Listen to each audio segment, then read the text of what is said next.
হয়, আজি আমাৰ মুছলিম ছাত্ৰ সন্থাৰ কেন্দ্ৰীয় সমিতিৰ এই সংবাদমেলত উপস্থিত থকা আমাৰ ওদালগুৰি জিলাৰ বিভিন্ন সংবাদ মাধ্যমৰ লগত জড়িত থকা সাংবাদিক বন্ধুসকলক আমি সংগ্ৰামী অভিনন্দন জনাইছোঁ। আমাৰ সংবাদমেলত উপস্থিত থকা আমাৰ প্ৰাক্তন সভাপতি আব্দুল মালিক ডাঙৰীয়াকো আমি সম্বোধন জনাইছোঁ। আমাৰ মাজত উপস্থিত আছে আমাৰ সাধাৰণ সম্পাদক কেন্দ্ৰীয় সমিতিৰ আশিক ৰাব্বানী ডাঙৰীয়া, আমাৰ মাজত উপস্থিত আছে ওদালগুৰি জিলা সমিতিৰ সভাপতি মিয়াৰুল ইছলাম, সাধাৰণ সম্পাদক হাছেন আলী প্ৰমুখ্যে বিভিন্ন আঞ্চলিকৰ বিষয়ববীয়াসকল।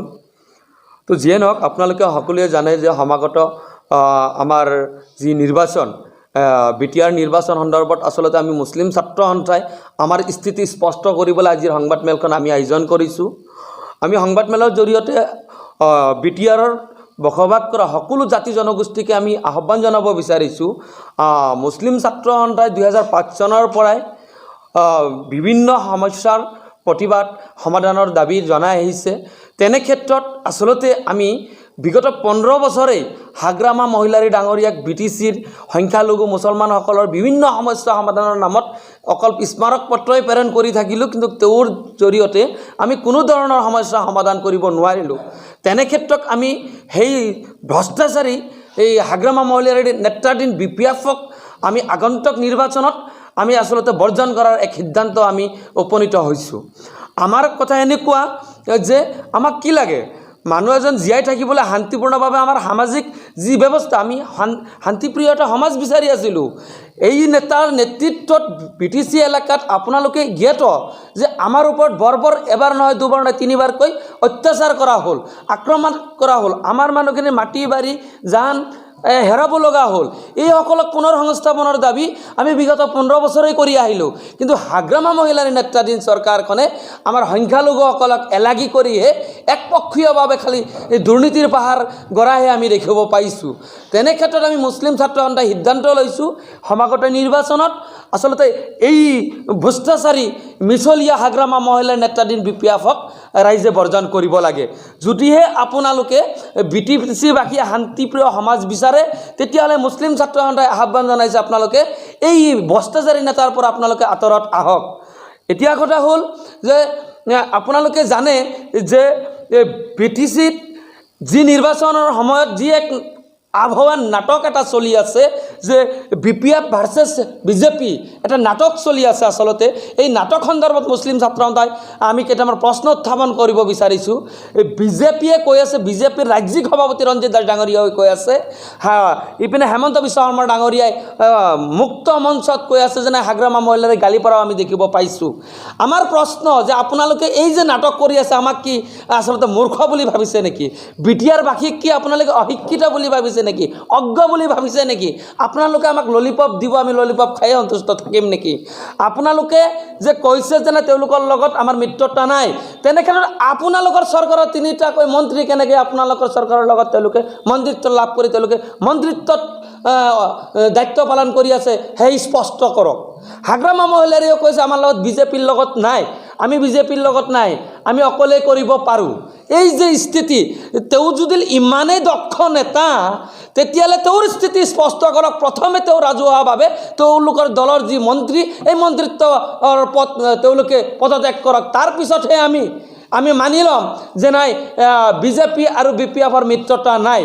এতিয়া কথা হ'ল আচলতে আচল কথাটো ৰাইজক আমি ক'ব বিচাৰিছোঁ যে BPF আৰু BJPৰ মিত্ৰতা এতিয়াও বাহাল আছে, আগন্তুক দিনতো থাকিব। কাৰণ BPF মুষ্টিমেয় পলাৰাইজ পলিটিক্স কৰি আহিছে, BJPও ঠিক পলাৰাইজ পলিটিক্সহে ভাল পায়। গতিকে একে পাত্ৰৰ একে চৰিত্ৰৰ মানুহ যিহেতু এওঁলোকৰ লগত মিতাৰালি আছে আৰু থাকিব। আচলতে কথা হ'ল BPF-ক সংখ্যালঘু ভোট লাগে। তেওঁলোকে স্পষ্টভাৱে জানে যে BJPৰ লগত মিত্ৰতাত থাকিলে সংখ্যালঘু ৰাইজে আমাক সমৰ্থন নকৰিব, ভোটিং নকৰিব। সেইকাৰণে এটা নাটকহে আৰম্ভ কৰিছে। এই নাটকত BPF-এ সংখ্যালঘু ভোটৰ বিভাজন কৰে তেওঁলোকৰ স্বাৰ্থ বৃদ্ধি কৰিব, ইপিনে আকৌ এই অনাবৰই হওক বা UPPLই হওক যাতে তেওঁলোকে অনাবৰৰ ভোট নাপায়, অনাবৰৰ ভোটখিনি ডাইভাৰ্ট কৰিবলৈ আচলতে বিজেপিয়ে যতে মতে যাই কিনে যি টি মন্তব্য আগবঢ়োৱা বুলি আমি দাবী উত্থাপন কৰিছোঁ। আচল কথাটো এইটো। গতিকে মুছলিম ছাত্ৰ সন্থাৰ স্পষ্ট কথা, ইতিমধ্যে UPPL প্ৰধান আপোনালোকে জানে প্ৰমোদ বড়ো ডাঙৰীয়া, প্ৰমোদ বড়ো যিহেতু এজন প্ৰাক্তন ছাত্ৰ নেতা, তেখেতৰ লগত আমাৰ তেখেতৰ এটা আন্তৰিকতা সেই ছাত্ৰ সংগঠনৰ পৰাই এটা আছিলে। তেখেতৰ লগত আমি বহিছিলোঁ, আমি কৈছোঁ যে আপুনি যিহেতু এজন সুদক্ষ ছাত্ৰ নেতা আছিলে, গতিকে আপোনাৰ নেতৃত্বত যিহেতু UPPL নেতৃত্বাধীন চৰকাৰ হ'বলৈ গৈ আছে, তেনে ক্ষেত্ৰত আমাৰ কিছুমান ক'বলগীয়া দাবী আছে। দাবীখিনি আপুনি আমাৰ যদি পূৰণ কৰে, নিশ্চয় আমি অনাগত নিৰ্বাচনত আপোনালোকৰ প্ৰতি আমি এটা সহমত আগবঢ়াম। তেনে ক্ষেত্ৰত আমাৰ প্ৰথম দাবী আছিলে আচলতে যে আমাৰ যিহেতু BTC এলেকাত সংখ্যালঘু বোৰ্ড গঠন হৈছে, আপোনালোকে জানে এই সংখ্যালঘু বোৰ্ডত BPF প্ৰধান হাগ্ৰামা মহলৰ নেতৃত্বত কি হৈছিলে যে ST আৰু HCৰ মানুহক আচলতে চেয়াৰমেন বনাই থৈছিলে। এইটো কোৰ কথা ভাবিছে নেকি? সংখ্যালঘু বোৰ্ডৰ চেয়াৰমেন সংখ্যালঘু সম্প্ৰদায়ৰ মানুহ হ'ব লাগিব। এই ক্ষেত্ৰত আমি আচলতে UPPL প্ৰধানৰ প্ৰাক্তন নেতাগৰাকীৰ লগত যেতিয়া আমি আলোচনাত মিলিত হৈছিলোঁ, তেতিয়া সহমত প্ৰকাশ কৰিছে। তেখেতে কৈছে সংখ্যালঘু বোৰ্ডে সংখ্যালঘুৰ উন্নয়নৰ কাৰণে কাম কৰিব, তাত সংখ্যালঘুৰ নেতাৰ জৰিয়তে নেতৃত্ব হ'ব, তাত আমি ধন্যবাদ জনাইছোঁ। আৰু তাৰ লগত কথা হ'ল যে আমাৰ BTCত আমাৰ যিখিনি আচলতে আমাৰ সম্প্ৰদায় আচলতে শিক্ষাৰ দিশত আমি বহুত পিছ পৰি আছোঁ। আমাৰ সংখ্যালঘু অধ্যুষিত অঞ্চলসমূহত আপোনালোকে পৰিভ্ৰমণ কৰিব, যদি 300 ছাত্ৰ ছাত্ৰী আছে, মাত্ৰ এজন শিক্ষক আছে। আমি বহুবাৰ BPFক জনাইছিলোঁ, অসম চৰকাৰক জনাইছিলোঁ, এই সমস্যাৰ সমাধান হোৱা নাই। আমি UPPL প্ৰধান প্ৰাক্তন ছাত্ৰ নেতাগৰাকীক যেতিয়া আমি এইখিনি কথা অৱগত কৰোঁ, তেওঁ নিজে কৈছে যে মই যিহেতু ছাত্ৰ নেতা আছিলোঁ, এইখিনি কথা মই জ্ঞাত, ৰাজনৈতিকভাৱে ক্ষমতাত আহিলে প্ৰথমে এইখিনি সমস্যা সমাধান কৰিম। তেনে ক্ষেত্ৰতো আমি তেখেতক আমি ধন্যবাদ জ্ঞাপন কৰিছোঁ। আৰু আমি এই মুহূৰ্তত যিহেতু নিৰ্বাচনী বতাহ বৈ আছে, তেনে ক্ষেত্ৰত আচলতে যদি কোনোবাই কাৰোবাক সমৰ্থন কৰা এটা বজাৰ চলি থাকে, আপোনালোকে জানে। কিন্তু মুছলিম ছাত্ৰ সন্থাই স্পষ্টভাৱে কৈছে জাতীয় স্বাৰ্থ সিদ্ধি, শুদ্ধ আৰু নিকা এখন চৰকাৰ গঠন কৰিবলৈ আৰু BTCৰ শান্তি ঘূৰাই আনিবলৈ, সকলোৰে সম অধিকাৰ সম বিকাশ কৰিবলৈ সেই মুছলিম ছাত্ৰ সন্থাই এই সিদ্ধান্ত লৈছে। আমি আচলতে ৰাজনৈতিক সিদ্ধান্ত ল'ব পাৰোঁ ঐক্যবদ্ধভাৱে, আমাৰ সাংবিধানিক অধিকাৰ এইকাৰণে লৈছোঁ যে আমি শান্তিপ্ৰিয়ভাৱে জীয়াই থাকিব বিচাৰোঁ। BTCত বিশেষকৈ মুছলমানসকলৰ ওপৰত যিখিনি মানে এটা ভয় সোমাই দিয়া হৈছিলে, এই ভয়খন দূৰ কৰিবলৈ আচলতে UPPL প্ৰধানক আমি আহ্বান জনাইছোঁ। আমাৰ মাজত যি এক দূৰত্ব, এই দূৰত্ব দূৰ কৰিবৰ কাৰণে আমি আহ্বান জনাইছোঁ। আমি ভাতৃত্ববোধেৰে আগবাঢ়ি যাব লাগিব। যদিহে আমি উন্নয়ন বিচাৰোঁ, তেতিয়াহ'লে ধৰ্মৰ নামত বিভাজন হৈ যদি আমি থাকোঁ, তেতিয়াহ'লে কিন্তু আমাৰ সমাজৰ ক্ষতি হ'ব। বড়ো অনাবড়ো আমি সকলোৱে ভাই হৈ BTCবাসীৰ ৰাইজে BTCৰ ক্ষেত্ৰত সহমত জনাই আমি এইবাৰ vote for change, vote for development, vote for unity, এই সিদ্ধান্তটো আমি উপনীত হৈছোঁ। এইখিনি আমাক লাগে। মুছলিম ছাত্ৰ সন্থাই চমুকৈ মোচাই আপোনালোকক আহ্বান জনাইছে যে আগন্তুক নিৰ্বাচনত আপোনালোকে এই ভ্ৰষ্টাচাৰী নেতাৰ পৰা আঁতৰত থাকি, মিছলীয়া BJPৰ পৰা আপোনালোকে আঁতৰি থাকি, যিসকলে ধৰ্মৰ নামত বিভাজন আনিব বিচাৰিছে, সেইসকলৰ পৰা দূৰত থাকি একপক্ষীয়ভাৱে সুস্থ সমাজ গঢ়াৰ বাবে আৰু পৰিৱৰ্তনৰ কাৰণে আপোনালোকে এইবাৰ নিৰ্বাচনীত ভাবে আপোনালোকৰ যি ভোটিং ৰাইট 100% ৰাইজে ভোট প্ৰদান কৰিবলৈ আমি আহ্বান জনাইছোঁ। UPPLৰ স্বাৰ্থত, সুস্থ সমাজ গঢ়াৰ স্বাৰ্থত, আমাৰ যুৱ সমাজক ৰাজনৈতিকভাৱে ক্ষমতা প্ৰদান কৰাৰ স্বাৰ্থত আমি এই সিদ্ধান্তত উপনীত হৈছোঁ। এই আহ্বান আপোনালোকক জনাইছোঁ। আমাৰো হয়তো কিছুমানে ভাবিব পাৰে, এটা ভুল চিন্তাধাৰা আমাৰ থাকিব পাৰে যে কিজানি পইচাৰ লোভত কিজানি মুছলিম ছাত্ৰ সন্থাই এই সমৰ্থন আগবঢ়াইছে। আপোনালোকে জানে BTCত শক্তিশালী অৰ্থনৈতিকভাৱে আচলতে কলামানিৰ ৰজা কোনো যাৰ দুৰ্নীতি প্ৰয়াণ, আমি তেতিয়াহ'লে BPFক সমৰ্থন কৰিলোহেঁতেন। আমি পইচাৰ লোভত কৰা নাই, এইখিনি আমি সুস্থ সমাজ গঢ়াৰ স্বাৰ্থতে এইখিনি কৰি আছোঁ। আপোনালোকে জানে বিগত 15 বছৰত 30% মুছলমান BTC এলেকাত আছে। তাৰপিছতো হাগ্ৰামা মহিলাৰে আজিলৈকে এজন প্ৰাৰ্থিত্ব নবঢ়ালে। তাৰ অৰ্থ কি? তেওঁ মুছলিম বিৰোধী নহয়নে? তেওঁৰ দিনত আমাৰ খাইৰুলক হত্যা কৰা নহ'লনে? তেওঁৰ দিনত আমাৰ লাফিকলক হত্যা কৰা নহ'লনে?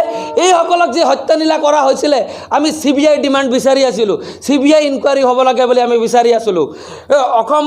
অসম চৰকাৰৰ নেতৃত্বাধীন এই হেমন্ত বিশ্ব শৰ্মা ডাঙৰীয়াই সেইসকল মমেণ্টতো কংগ্ৰেছৰ নেতা তেওঁ মন্ত্ৰী আছিলে আজি বিজেপি চৰকাৰ মিত্ৰজোঁটৰ চৰকাৰতো তেওঁৱেই গতিকে তেওঁ আৰু হাগ্ৰামাৰ নেতৃত্বত আমাক আচলতে হত্যালীলা চলাই আছে বুলি আমি অভিহিত কৰি আহিছিলোঁ বিভিন্ন সময়ত কেন্দ্ৰীয় চৰকাৰৰ এইখিনি কথা আমি জনাই আহিছিলোঁ আচলতে বিটিচি চৰকাৰে এইখিনি কথা গুৰুত্ব নিদিয়াৰ বাবে আমি ন্যায় পোৱা নাই আজিলৈকে গতিকে যেতিয়ালৈকে আমি বিটিচি চৰকাৰ আমি পৰিৱৰ্তন কৰিব নোৱাৰিম তেতিয়ালৈকে আমি ন্যায় নাপাম তেতিয়ালৈকে আমি সুৰক্ষিত নহয় তেতিয়ালৈকে আমাৰ উন্নয়ন নহয় তেতিয়ালৈকে শান্তি ঘূৰি নাহে তেতিয়ালৈকে আমাৰ সম অধিকাৰ নাহে গতিকে আমি পৰিৱৰ্তনৰ কাৰণে এইবাৰ ভোট দিবলৈ আমি ৰাইজক আহ্বান জনাইছোঁ আমি মুছলিম ছাত্ৰ সন্থাই শেহতীয়াকৈ আহ্বান জনাইছোঁ যে আপোনালোকে পৰিৱৰ্তনৰ কাৰণে ইপিপিএলক যদি আপোনালোকে ভোট প্ৰদান কৰে নিশ্চয় এটা শান্তিপূৰ্ণভাৱে এটা নতুন চৰকাৰ পাম বুলি আমি এই আশাবাদী মধ্যবিত্ত অঞ্চলত বঞ্চিত হৈ আছে গতিকে আমি মুছলিম ছাত্ৰ সন্থাই এটা সিদ্ধান্ত লৈছিলোঁ যেন এইবাৰ বিটিচি অঞ্চলত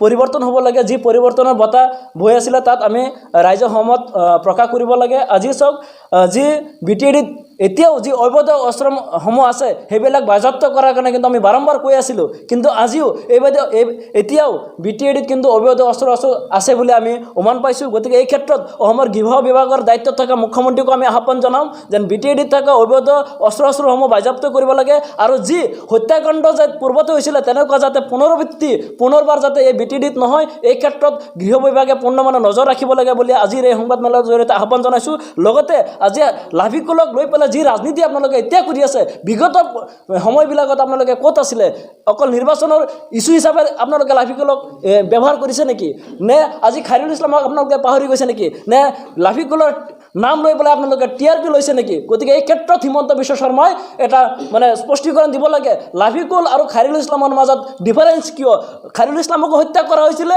আৰু লাভিকুল ইছলামক হত্যা কৰা হৈছিলে গতিকে আমি আহ্বান জনাম যেন প্ৰয়াত লাভিকুল ইছলামৰ হত্যাকাণ্ডৰ যি ন্যায়িক তদন্ত চলি আছে বা CBI তদন্ত চলি আছে তাৰ লগতো খাইৰুল ইছলামৰ হত্যাকাণ্ডকো একে সমমৰ্যাদা দি পেলাই তেওঁলোকক মানে গ্ৰেপ্তাৰ কৰিব লাগে আৰু খাইৰুল ইছলামৰ পৰিয়ালবৰ্গক তেওঁলোকে যি মানে আৰ্থিক সাহায্য দিয়াৰ কথা কৈছিলে কিন্তু আজিলৈকে তেওঁলোকে কিন্তু সেইখিনি ক্ষতিপূৰণ পোৱা নাই ইভেন কি লাভিকুল ইছলামৰ ফেমিলিয়ে যথোপযুক্ত যিখিনি ক্ষতিপূৰণ পাব লাগিছিলে আজিলৈকে কিয় পোৱা নাই গতিকে এই ক্ষেত্ৰত হাগ্ৰামা মহিলাৰ স্থিতি স্পষ্ট কৰক আমাৰ হিমন্ত বিশ্ব শৰ্মা ডাঙৰীয়াই যিজনে নেকি এতিয়া মানে আমাৰ বিটিএডিত মানে যি মানে হিন্দু মুছলমানৰ ৰাজনীতি কৰিব বিচাৰিছে মানে মুছলমানৰ যেটো মানে ভোট বেংক হিচাপে ব্যৱহাৰ কৰা যেটো পন্থা অৱলম্বন কৰিছে গতিকে আমি হকিয়াই দিছোঁ আপোনালোকে সংখ্যালঘু লৈ পেলাই যি ৰাজনীতি আৰম্ভ কৰিছে সেই ৰাজনীতি বন্ধ কৰক অন্যথা মুছলিম ছাত্ৰ সন্থাই কিন্তু পুনৰ অসমত জঙ্গী আন্দোলন কৰি দিবলৈ বাধ্য হ'ব